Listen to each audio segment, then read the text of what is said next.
আজ পর্যন্ত আপনারা কত রকমের মাছের রেসিপি তৈরি করেছেন বলুন তো? যেভাবেই বানান না কেন বলবো একবার আমার মতো করে বানাতে। এতটা টেস্ট হয়ে যাবে আমি নিজেও ভাবতে পারিনি। বিয়েবাড়ি, রেস্টুরেন্ট সব কিছু ফেল হয়ে যাবে আজকের এই রেসিপি এইভাবে তৈরি করলে। নিজের ভাবনা অনুযায়ী রেসিপিটা তৈরি করেছি, দুর্দান্ত স্বাদ হয়েছিল। নমস্কার বন্ধুরা, কেমন আছেন আপনারা সবাই? আশা করছি সবাই অনেক ভালো আছেন। আজকের রেসিপি সম্পূর্ণ দেখার জন্য অনুরোধ রইল। তো চলুন রেসিপিটা শুরু করি। প্রথমেই নিয়েছি 500 থেকে 700 গ্রামের মতো রুই মাছ। ভালোভাবে পরিষ্কার করে ধুয়ে লবণ আর হলুদ মাখিয়ে রেখে দিলাম। চাইলে আপনারা কাতলা মাছটাও নিতে পারেন। প্রথমেই আমি মাছগুলোকে ভেজে নেব। পরিমাণ মতো সরিষার তেল দিয়ে দিলাম। তেলটা ভালোভাবে গরম করে তারপর একটুখানি নাড়াচাড়া করে দিচ্ছি। এইবার তেল গরম হলে একে একে মাছগুলো এখন আমি দিয়ে দিচ্ছি।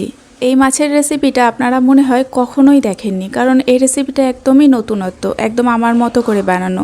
আজকের রেসিপিটা সম্পূর্ণ দেখতে থাকুন, বুঝতে পারবেন রেসিপিটা বানানো কতটা সহজ, আর বানানোর পরে খেয়েও বুঝতে পারবেন কতটা টেস্টি হতে পারে।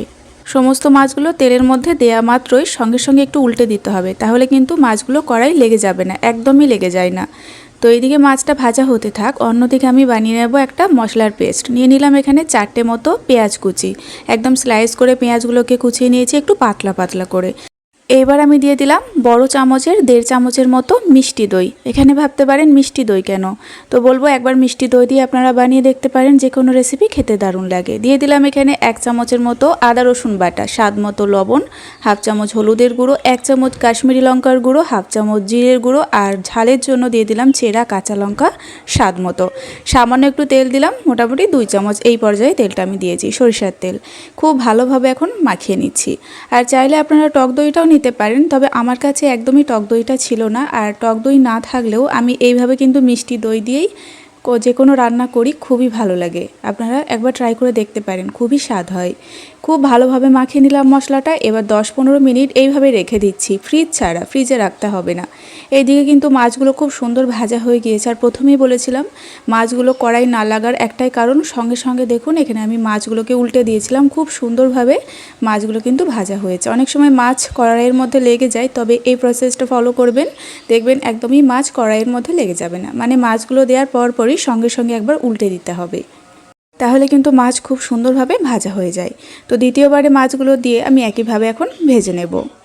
আজকের রান্নাটা আমার কাছে একদম নতুন ধরনের একটা রান্না ছিল, আমি একটু ট্রাই করেছিলাম অন্যরকমভাবে, তবে এতটা স্বাদ হয়ে যাবে সত্যি ভাবতে পারিনি। তো চলুন রান্নাটা এখন দেখে নিন। এবার এখানে যে তেলটুকু আছে সেই তেলের মধ্যে আমি যে মশলাটা ম্যারিনেশন করে রেখেছিলাম সেটা এখন দিয়ে দিলাম। মশলাটা দেওয়ার পরে এখন 2-3 মিনিট মতো একটু মিডিয়াম ফ্লেম রেখে কষিয়ে নিতে হবে। যেহেতু এখানে সমস্ত মশলাগুলো কাঁচা অবস্থাতে আছে, যেমন আদা রসুন বাটা, এই সমস্ত কাঁচা গন্ধগুলো চলে যাওয়া পর্যন্ত একটু কষাতে হবে। কষাতে কষাতেই দেখবেন এখানে তেলটা আলাদা হয়ে যাবে, তখনই বুঝবেন যে একদম পারফেক্টলি মশলা কষানো হয়ে গিয়েছে। সেই পর্যায়ে এখানে অ্যাড করতে হবে সামান্য একটু টমেটো সস। 2 চামচের মতো টমেটো সস এখানে দিয়েছি। দিয়ে দিলাম কাসুরি মেথি একটু পরিমাণ মতো। তারপর একটু নাড়াচাড়া করে এখন কিন্তু চাপা দিয়ে দেবো একদম লো ফ্লেমে 2 মিনিট। 2 মিনিট হয়ে গেলে চাপাটা একটু খুলে নিচ্ছি। চাপাটা খুলে নিয়ে আর একটু নাড়াচাড়া করে নিচ্ছি। আর এই সময় 2 মিনিটের বেশি রাখা যাবে না, কারণ এই গ্রেভির মধ্যে মানে এই মশলার মধ্যে এখনও জল দেওয়া হয়নি, তাই কিন্তু কড়াইয়ের মধ্যে লেগে যেতে পারে। তাই 2 মিনিট পর পরই চাপাটা খুলে নিতে হবে, আর অবশ্যই লো ফ্লেম রাখতে হবে এই সময়। তো এইভাবেই কিন্তু আবারও আমি 2 মিনিট ঢেকে দিচ্ছি। আর একইভাবে মোট 4 মিনিট মতো আমি এই মশলাটাকে কষিয়ে নিলাম। এখন কিন্তু মশলা পারফেক্টলি রেডি হয়ে গিয়েছে, মশলার সমস্ত কাঁচা গন্ধ চলে গিয়েছে, আর খুবই সুন্দর একটা স্মেল আসবে। যেমনটা বিয়েবাড়ির রান্নাগুলো হয় সেরকমই কিন্তু স্মেল থাকবে, আর টেস্টটাও একদম বিয়েবাড়ির রেস্টুরেন্টের থেকেও দারুণ হয় কিন্তু। তো দেখুন এখানে কিন্তু মশলা একদম পারফেক্টলি রেডি। এবার এখানে জল দিয়ে দিলাম 1/2 কাপের মতো। তো জলটা একদম নর্মাল জল দিয়েছি। জলটা দেওয়ার পরে জাস্ট একটু নাড়াচাড়া করে দিলাম, আর একটু স্বাদ মতো জলের মধ্যে, গ্রেভির মধ্যে আর কি লবণ দিয়ে দিলাম। লবণটা এর আগে আমি সামান্য দিয়েছিলাম, তাই এই সময় আর একটু লবণ দিয়ে দিলাম। একটু নাড়াচাড়া করে লবণটা মিশিয়ে দিলাম। তারপরে দিয়ে দিচ্ছি এখানে ভেজে রাখা মাছগুলো। সমস্ত মাছগুলো এখনই দিয়ে দিতে হবে, গ্রেভিটা ফুটে ওঠা পর্যন্ত অপেক্ষা করবেন না, তার আগেই মাছগুলো দিয়ে দিতে হবে। তারপর একটু নাড়াচাড়া করে আর একটু সামান্য, একদমই সামান্য দিয়ে দিচ্ছি কাসুরি মেথি। যেহেতু এর আগেও দিয়েছি আমি কাসুরি মেথি, তাই এই সময় একদম সামান্য দিতে হবে। চাইলে এই পর্যায়ে আপনারা একটুখানি ধনেপাতা কুচি দিয়ে দিতে পারেন, তাদের টেস্টটা আরও বেশি বেড়ে যাবে। তো আর একটু নাড়াচাড়া করে এইবার একদম লো ফ্লেম রেখে আরও 2 মিনিটের জন্য ঢেকে রাখছি।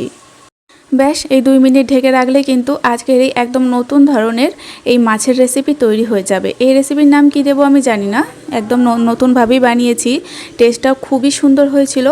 তো বলা যেতে পারে মাছের কালিয়া, একদম অন্য রকমভাবে অন্য স্টাইলে তৈরি করা। রিকোয়েস্ট, একবার আপনারা বানিয়ে দেখতে পারেন। এত সুন্দর খেতে হয়েছিল যে ভাবতেও পারবেন না। বানানোর পদ্ধতিটাও যেমন সহজ আর খেতেও অনেক সুস্বাদু। তো রেসিপিটা ভালো লাগলে একটা লাইক দিয়ে কমেন্টের মাধ্যমে জানাবেন অবশ্যই। আর ভিডিওটা আপনি সম্পূর্ণ দেখে থাকলে চ্যানেলটিকে সাবস্ক্রাইব করে পাশে থাকার জন্য অনুরোধ রইল। ফিরে আসবো নতুন কোনো রেসিপি নিয়ে। সকলে ভালো থাকবেন এবং সাবধানে থাকবেন।